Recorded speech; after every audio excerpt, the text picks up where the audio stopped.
ಎಲ್ಲರಿಗೆ ನಮಸ್ಕಾರ. ಕನ್ನಡ ಲೈಫ್ ಸ್ಟೋರಿನಿಂದ ಪ್ರತಿಯೊಬ್ಬರಿಗೆ ತುಂಬ ಧನ್ಯವಾದಗಳು. Thank you so much universe.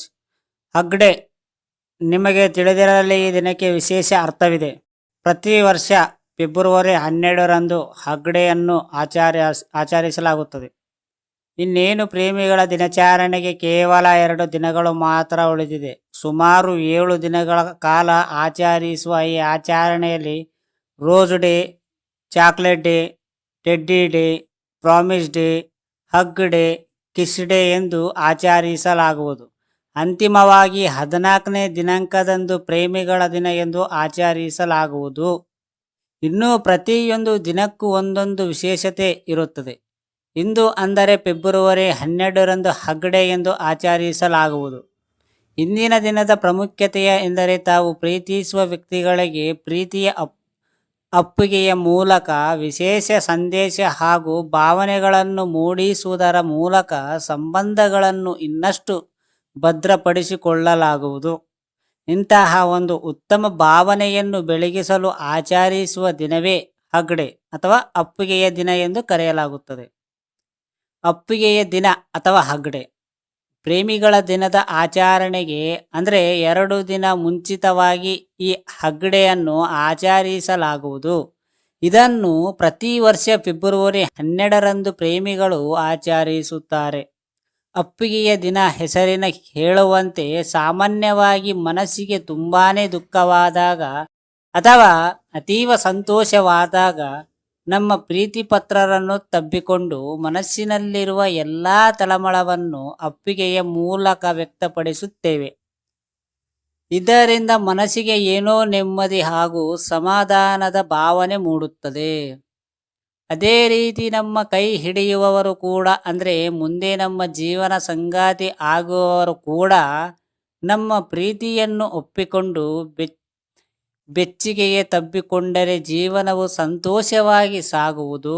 ಈ ರೀತಿ ಉತ್ತಮ ಸಂದೇಶ ಸಾರುವ ಈ ದಿನವನ್ನು ಅಪ್ಪುಗೆಯ ದಿನ ಅಥವಾ ಹಗ್ ಡೇ ಎಂದು ಕರೆಯುತ್ತಾರೆ.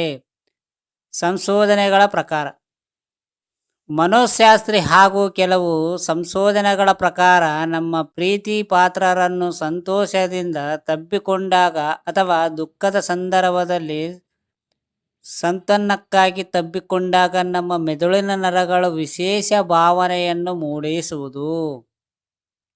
ಈ ಸಮಯದಲ್ಲಿ ನಮ್ಮ ಮೆದುಳಿನ ಬಿಡುಗಡೆಯಾಗುವ ರಸ ಹಾಗೂ ನರಗಳಲ್ಲಿ ಆಗುವ ನಿರಾಳತೆಯ ಪರಿವರ್ತನೆಯ ವ್ಯಕ್ತಿಗೆ ಮನಸ್ಸಿಗೆ ಆರಾಮದಾಯಕ ಹಾಗೂ ವಿಶ್ರಾಂತಿಯ ಭಾವನೆಯನ್ನು ಮೂಡಿಸುವುದು. ಇದರಿಂದ ಇಬ್ಬರ ನಡುವಿನ ಸಂಬಂಧವು ಉತ್ತಮ ಭಾವನೆಗಳಿಂದ ಗಟ್ಟಿಯಾಗುವುದು. ವಿದೇಶಿಯರ ಆಚರಣೆ ನಮ್ಮಲ್ಲಿ ಬೇಡ. ವಿದೇಶಗಳಲ್ಲಿ ಪ್ರೇಮಿಗಳ ದಿನದಂದು ಪ್ರೇಮಿಗಳ ಸಾರ್ವಜನಿಕವಾಗಿ ಎಲ್ಲರ ಮುಂದೆಯೇ ಯಾವುದೇ ಭಯಭೀತಿ ಇಲ್ಲದೆ ಮುಕ್ತವಾಗಿ ತಬ್ಬಿಕೊಳ್ಳುವುದರ ಮೂಲಕ ತಮ್ಮ ಪ್ರೀತಿಯ ಒಪ್ಪಿಗೆಯನ್ನು ವ್ಯಕ್ತಪಡಿಸುತ್ತಾರೆ. ಅದೇ ಆಚಾರ ವಿಚಾರಕ್ಕೆ ಬಂದರೆ ನಮ್ಮ ಭಾರತೀಯ ಸಂಸ್ಕೃತಿ ಇಡೀ ಜಗತ್ತಿಗೆ ಮಾದರಿಯಾಗಿ ನಿಲ್ಲುತ್ತದೆ. ತಮ್ಮ ಪ್ರೇಮಿಗಳು ಸಾರ್ವಜನಿಕ ಸ್ಥಳದಲ್ಲಿ ತಬ್ಬಿಕೊಂಡು ಪ್ರೀತಿ ವ್ಯಕ್ತಪಡಿಸುವುದು ನಮ್ಮ ಸಂಸ್ಕೃತಿ ಅಲ್ಲ. ಈಗಾಗಲೇ ಹೇಳಿದ ಹಾಗೆ ಅಪ್ಪಿಗೆಯ ದಿನಕ್ಕೆ ವಿಶೇಷ ಅರ್ಥ ಇರುವುದರಿಂದ ಇದನ್ನು ಅರ್ಥಪೂರ್ಣವಾಗಿ ಆಚರಿಸಿದರೆ ಒಳ್ಳೆಯದು. ಈ ಸಮಯದಲ್ಲಿ ಬೇರೆಯವರ ಉದ್ದೇಶ ಇಟ್ಟುಕೊಳ್ಳಬೇಡಿ. ಪ್ರೇಮಿಗಳ ದಿನಾಚರಣೆಗೆ ಹಾಗೂ 1 ವಾರಗಳವರೆಗೆ ವಿಭಿನ್ನ ರೀತಿಯ ಆಚರಿಸುವ ಈ ಆಚಾರಗಳಿಗೆ ವಿಶೇಷವಾದ ಅರ್ಥ ಇರುತ್ತದೆ. 7 ದಿನಗಳವರೆಗೆ ಆಚರಿಸುವ ಒಂದೊಂದು ದಿನದ ಆಚರಣೆಯ ಮಹತ್ವವನ್ನು ತಿಳಿದು ಸರಿಯಾದ ಮಾರ್ಗದಲ್ಲಿ ಇದನ್ನು ಅನುಸರಿಸಿದರೆ ಮಾತ್ರ ಎಲ್ಲರಿಗೂ ಹಿತ ಹಾಗೂ ಸಂತೋಷ ಉಂಟು ಮಾಡುತ್ತದೆ. ಹಾಗಾಗಿ ನಿಮ್ಮ ಪ್ರೀತಿಯನ್ನು ವ್ಯಕ್ತಪಡಿಸುವ ಹಲವಾರು ಮಾರ್ಗಗಳಿವೆ.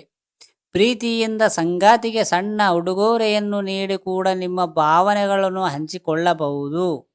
ನೆನಪಿಡಿ, ಅವರ ಒಪ್ಪಿಗೆಯೇ ಇದ್ದಾಗ ಮಾತ್ರ ತಬ್ಬಿಕೊಂಡು ಈ ದಿನದ ವಿಶೇಷ ಆಚರಣೆಯನ್ನು ಪೂರ್ಣಗೊಳಿಸಿ.